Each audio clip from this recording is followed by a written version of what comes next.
আজকে ছিল আমাদের বাসার ছানাপোনাগুলোকে গোসল করানোর দিন। অন্যান্য বছর থেকে এই বছরই মনে হয় সবথেকে বেশি আম খাওয়া হয়েছে।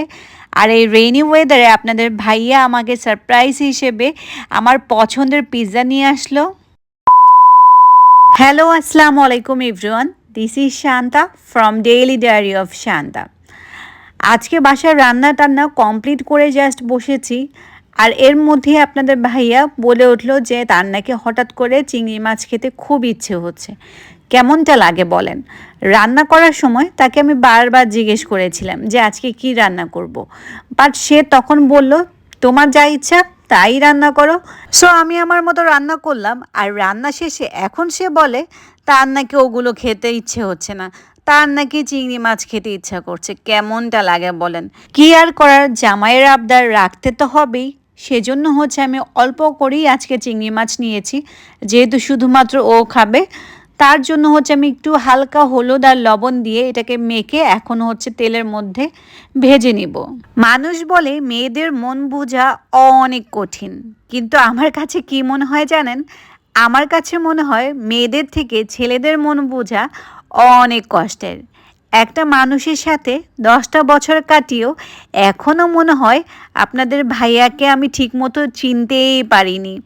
এখনও যে সে কী বলে না বলে আমার সব কিছু মাথার উপর দিয়ে চলে যায়। যাই হোক, আজকে আমি চিংড়ি মাছ রান্না করব আলু দিয়ে।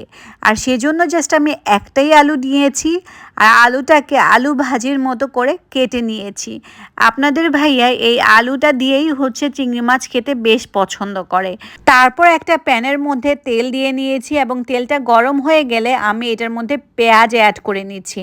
পেঁয়াজটা যখন একটু ব্রাউন কালার হয়ে যাবে তখন হচ্ছে আমি এটার মধ্যে পানি অ্যাড করে দিচ্ছি এবং একটু আদা রসুন বাটা অ্যাড করেছি। এখনও হচ্ছে এটার মধ্যে আমি আরও অ্যাড করব লবণ, সাথে অ্যাড করব হলুদ এবং মরিচের গুঁড়া। এগুলো হচ্ছে 1/2 চা চামচ করে অ্যাড করলেই হবে, যেহেতু আমি অল্প পরিমাণে রান্না করছি।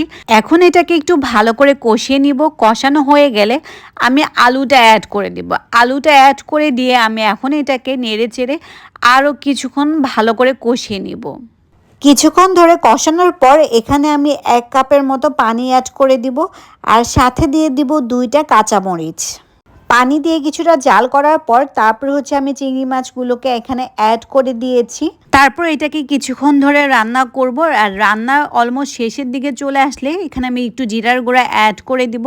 সো এই তো ব্যাস হয়ে গেল আমার রান্না বান্না কমপ্লিট করছিলাম। এই মুহূর্তেই আমি দেখছিলাম যে বাহিরে আকাশটা একটু মেঘলা হয়ে আসছে, সেজন্য হচ্ছে আমি এখন চলে যাব আর ছাদে যাচ্ছি হচ্ছে তোষক নাড়া দেওয়ার জন্য। বাহিরে বৃষ্টি আসবে সেই জন্য।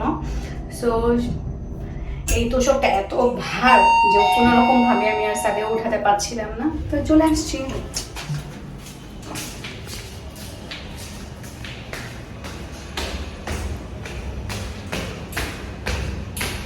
এই তো আকাশটা অনেক বেশি মেঘলা হয়ে আসছে, যার কারণে তোষকটা হচ্ছে আমরা কমিউনিটি হলেই রাখবো, বাসায় আর নিব না, যাতে করে পরে রোদ উঠলে আমরা আবার রোদ দিতে পারি তোষকটাকে। দেন তারপরে চলে আসবো বাসায় এসেই দেখলাম সিম্বু আমার সাথে কথা বলার চেষ্টা করছে, ম্যাও ম্যাও শুরু করে দিয়েছে। তো ওর সাথে আমি খানিকক্ষণ খেলাধুলা করি, দুষ্টুমি করি। সো আজকে ওদের সবগুলোকে গোসল করানোর দিন, কারণ বেশ কিছুদিন ধরে ওরা অনেক বেশি দুষ্টু হয়ে গেছে, শুধু বাহিরে চলে যাচ্ছে আর বাহির থেকে অনেক বেশি নোংরা হয়ে এসেছে, যার কারণে ওদেরকে আজকে সবগুলোকে ধরে সাদিয়া গোসল করিয়ে দিচ্ছে। এরা হচ্ছে আমাদের পরিবারের অন্যতম সদস্য। ওরা থাকে বলেই হচ্ছে পুরো ঘরটা অনেক বেশি ফুরফুরে লাগে। ওদের সাথে অনেকটা সময় আমি আনন্দের সহিত কাটাই। আর বিশেষ করে সাদিয়া তো ওদেরকে নিজের সন্তানের মতো একদম টেক কেয়ার করে। ওরা আমাদের বাসায় আছে 4 বছরের উপরে। সবার প্রথমে আমরা সিম্বু আর চিরুকে এনেছিলাম, পরে 1-1.5 বছর পরে পিকু আসে। তো আমরা প্রথমের দিকে ভেবেছিলাম যে পিকুকে আমরা অ্যাডপশনে দিয়ে দিব, বাট তারপরে আর ওর প্রতি এত বেশি মায়া কাজ করছিল যে ওকে আর পরে অ্যাডপ্টই দেওয়া হয়নি আমাদের। যারা বিড়াল পালে তারা বুঝে যে বিড়াল হচ্ছে একটা আবেগ, একটা ভালোবাসার জায়গা। যখনই তোমার অনেক বেশি মন খারাপ থাকবে না কেন, তুমি ওদের সাথে জাস্ট একটু খানিকক্ষণ সময় কাটাবে, দেখবে তোমার মনটা একদম ভালো হয়ে যাবে। মন খারাপের ওষুধের মতো কাজ করে এই বিড়ালগুলো। রিসেন্টলি বিড়াল পালাটা যেন একটা শৌখিন ব্যাপার হয়ে গেছে। অনেকেই নিজের শখের বশে বিড়াল নিয়ে আসে, কিন্তু বিড়ালের সঠিকভাবে যত্ন এবং টেক কেয়ার করতে জানে না এবং করেও না।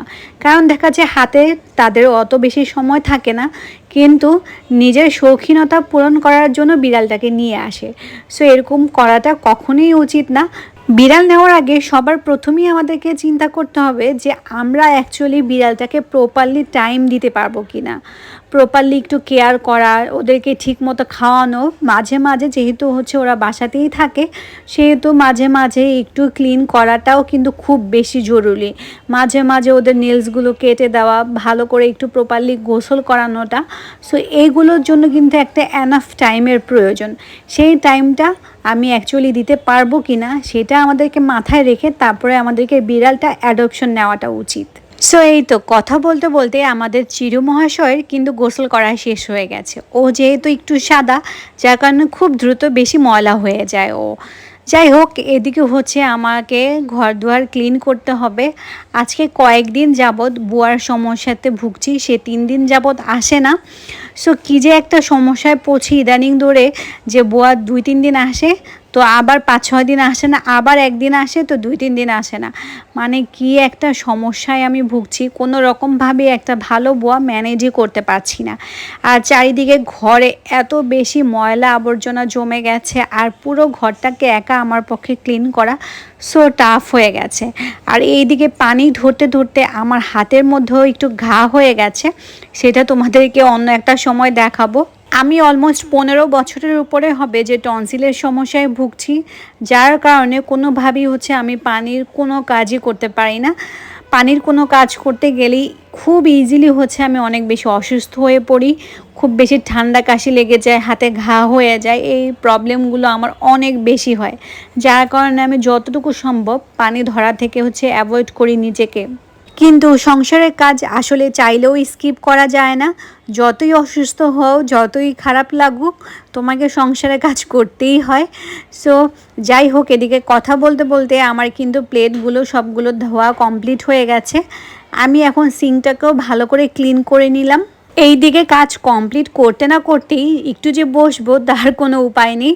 এইদিকে আপনার ভাইয়া বলে উঠলো যে সে এখন হচ্ছে আম খাবে, সেজন্য হচ্ছে আমি 2টা আম নিয়ে নিয়েছি। একটা হচ্ছে ওয়াফিয়ার জন্য আর একটা হচ্ছে আপনাদের ভাইয়ার জন্য। সো এটাকে আমি হচ্ছে ভালোভাবে ক্লিন করে নিয়েছি। শাকসবজি কাটতে কাটতে চপিং বোর্ডটা একদমই নষ্ট হয়ে গেছে পুরোটা। যতই এটাকে ক্লিন করি না কেন, চপিং বোর্ডটা রিসেন্টলি ভাবছি যে চেঞ্জ করতে হবে, কারণ একদমই নষ্ট হয়ে গেছে। সো আমি হচ্ছে এখন হচ্ছে আমগুলোকে ভালো করে পিল করে নিচ্ছি। সো সংসার এরকম একটা জিনিস যেখানে হচ্ছে আপনি চাইলেও আসলে বসে থাকার কোনো অপশন নেই। একটার পর একটা কাজ কীরকমভাবে যেন অটোমেটিকলি চলেই আসে। সো দেখা যায় এই কাজগুলো করতে করতেই আপনার দিনটা চলেই যায়। তারপরেও অন্যান্য পেশার মানুষদেরকে যেভাবে করে মূল্যায়ন করা হয়, হাউসওয়াইফদের ঠিক ওভাবে করে মূল্যায়ন করা হয় না। সপ্তাহে 7 দিনই 24 ঘন্টা কাজ করার পরেও শুনতে হয় বাসার মানুষদের কাছ থেকে যে সারাদিন বাসায় বসে তুমি করোটা কি। এটাই হচ্ছে আসলে হাউসওয়াইফদের লাইফ। ঠিকমতো এখনও পর্যন্ত অনেকেই আছে যারা কিনা হাউসওয়াইফদেরকে সঠিকভাবে মূল্যায়ন করে না। একজন হাউসওয়াইফ তার পরিবারের প্রত্যেকটা সদস্যর প্রতি অনেক বেশি যত্নশীল থাকে। কার কোনটা পছন্দ অপছন্দ, কে কী খেতে ভালোবাসে, কী খেতে পছন্দ করে না, প্রত্যেকটা জিনিস, কে কখন অসুস্থ হয়ে যায় আর অসুস্থ হলে তাকে কি কি খাবার দিতে হবে, প্রত্যেকটা জিনিসেই অনেক বেশি যত্নশীল থাকে। কিন্তু সেই পরিবারের মানুষগুলোই যখন তাকে ঠিকমতো মূল্যায়ন করে না, ঠিকমতো তার কাজের দাম দেয় না, তখন কিন্তু খুব বেশি খারাপ লাগে। সো যাই হোক, অনেক কথা তোমাদের সাথে শেয়ার করলাম। তো সাডেনলি আমি হচ্ছে শুয়েছিলাম আর তোমাদের ভাইয়া হঠাৎ করে দেখলাম আমার জন্য সারপ্রাইজ হিসেবে আমার পছন্দের পিৎজা নিয়ে এসেছে। সো মাঝে মাঝে এরকম হাজব্যান্ডের কাছ থেকে সারপ্রাইজ পেতে কিন্তু বেশ ভালো লাগে। পিৎজা আমাদের 3 জনেরই অনেক বেশি পছন্দ, ওয়াফিয়া এবং ওয়াফিয়ার বাবার এবং আমার 3 জনেরই অনেক বেশি পছন্দ। সো আজকে ওয়াফিয়া অনেক বেশি হ্যাপি হয়ে গেছে পিৎজা দেখে। মাঝে মাঝেই আপনাদের ভাইয়া আমাকে ঠিক এভাবে করেই সারপ্রাইজ দেয়। যখন আপনার পছন্দের খাবার খাওয়ার খুব বেশি ক্রেভিং থাকে আর আপনার পার্টনার আপনি না বলা সত্ত্বেও সেটা বুঝতে পারে, এইটার থেকে ভালো কোনো মোমেন্ট আমার কাছে মনে হয় না আর হতে পারে। সো ভালো লাগা অভালো লাগার মধ্য দিয়েই হচ্ছে সংসার জীবন।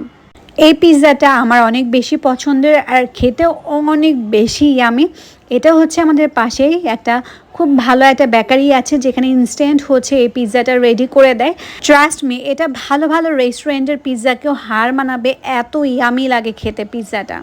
সো এই তো কথা বলতে বলতে আমি কিন্তু ব্লগের শেষ পর্যায়ে চলে এসেছি। আশা করছি তোমাদের কাছে আমার আজকের ব্লগটি ভালো লাগবে। যদি ভালো লাগে please don't forget to subscribe my channel, আর অবশ্যই পাশে থাকা বেল আইকনটি প্রেস করতে ভুলবে না। আর যারা এখনও পর্যন্ত আমার পেজটিকেও ফলো দেওনি প্লিজ যে আমার পেজটিকে ফলো দিয়ে আসবে। আর নতুন নতুন চ্যানেল পেতে হলে কিন্তু আমার চ্যানেলের সাথেই থাকবে। সো আজকের মতো বিদায় নিচ্ছি, আল্লাহ হাফেজ।